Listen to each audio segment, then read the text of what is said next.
যে বলেছি শুরুতেই যে প্রথমে আমি ধন্যবাদ জানাচ্ছি যে এসএমপি টিম যারা হলো যে 4 ঘন্টার মধ্যেই এরকম একটি লোমহর্ষক এবং হলো যে ক্লুলেস একটি মার্ডারের ট্রিপল মার্ডার এটার হলো যে উদ্ঘাটন করতে সক্ষম হয়েছে। এবং আমি একই সাথে আপনারা যারা আছেন এখানে সাংবাদিক ভাই এবং যারা আমাদের সহায়তা করছে সবাইকে আমি ধন্যবাদ জানাচ্ছি। আজকের এই বিষয়টি হলো যে আজকে যে ঘটনাটা ঘটেছে সকাল 9টা 25 থেকে 35-এর মধ্যে ট্রিপল মার্ডার। এখানে আমরা সকালে এসে এই জায়গায় এই ঘটনাস্থল পরিদর্শনে আসি এবং এসে সার্বিক পর্যবেক্ষণের পর আমরা তখনই একটি হলো যে স্পেশাল টিম গঠন করে দিই। এই টিম তখন থেকে তারা এখানে কাজ করছিল এবং তাদের যে কার্যক্রম পারিপার্শ্বিক যে অবস্থায় এবং প্রযুক্তি সব কিছু সহায়তা নিয়ে তারপরে তারা আজকে 3টার আগে হলো বাবুল মিয়া নামে যে আসামি তাকে হলো যে বাবুল মিয়া নামে একজনকে গ্রেপ্তার করে এবং তাকে আমরা প্রাথমিক ইন্টারোগেশনে আমরা কনফার্ম হই যে সেই খুনটি করেছে, 3টি খুন সেই করেছে। এই খুনের পেছনে সে বলেছে যে সে এখানে এই বাড়িতে যে 3জন খুন হয়েছে আব্দুল সত্তার, তার হলো যে স্ত্রী সুরাইয়া এবং কাজের মেয়ে তাহমিনা।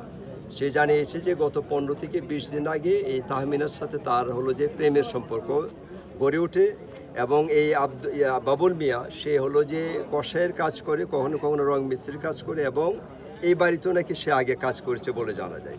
এইসব প্রেমের সম্পর্ক গড়ে ওঠে এবং আজকে সে একটি ইলমোটিভ একটি অসৎ উদ্দেশ্যে আসছিল, কোনো ফিজিক্যাল নিড থেকে সে হলো যে এই বাড়িতে আসছে।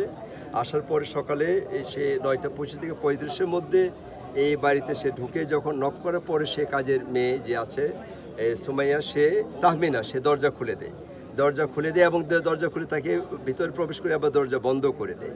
পরবর্তীতে তারা একটা হলো যে রুমে যাওয়ার পরে এর মধ্যেই সেই মেয়ের সাথে তাহমিনার সাথে তার কথা কাটাকাটি হওয়ার পর যে সে যখন এখানে আসছে তার সাথে একটা ছুরি ছিল, এই ছুরি দিয়ে সে তার আঘাত করে এবং এই আঘাতের পরে বাড়ির যে ভদ্রমহিলা উনি যখন আসলেন সুরাইয়া যখন আসলেন তখন সে তাকেও আঘাত করে মানে হত্যা করে। এবং তৃতীয়ত তার এই যে আব্দুল সত্তার যিনি ছিলেন উনি যখন তারা আসলেন তখন তার সাথে তাদের একটা ধস্তাধস্তি হয় এবং সে তাকেও পরবর্তীতে ছুরি আঘাত করে আঘাত করে এবং তাকেও হত্যা করে। এই 3টি হত্যার সম্পন্নের পরে সে বারান্দা দিয়ে নেমে পড়ে হলো যে পালিয়ে সে হয়তো কোথাও চলে গিয়েছিল, কিন্তু আমাদের টিম তো এই প্রযুক্তির সহায়তা এটা তৎপর ছিল।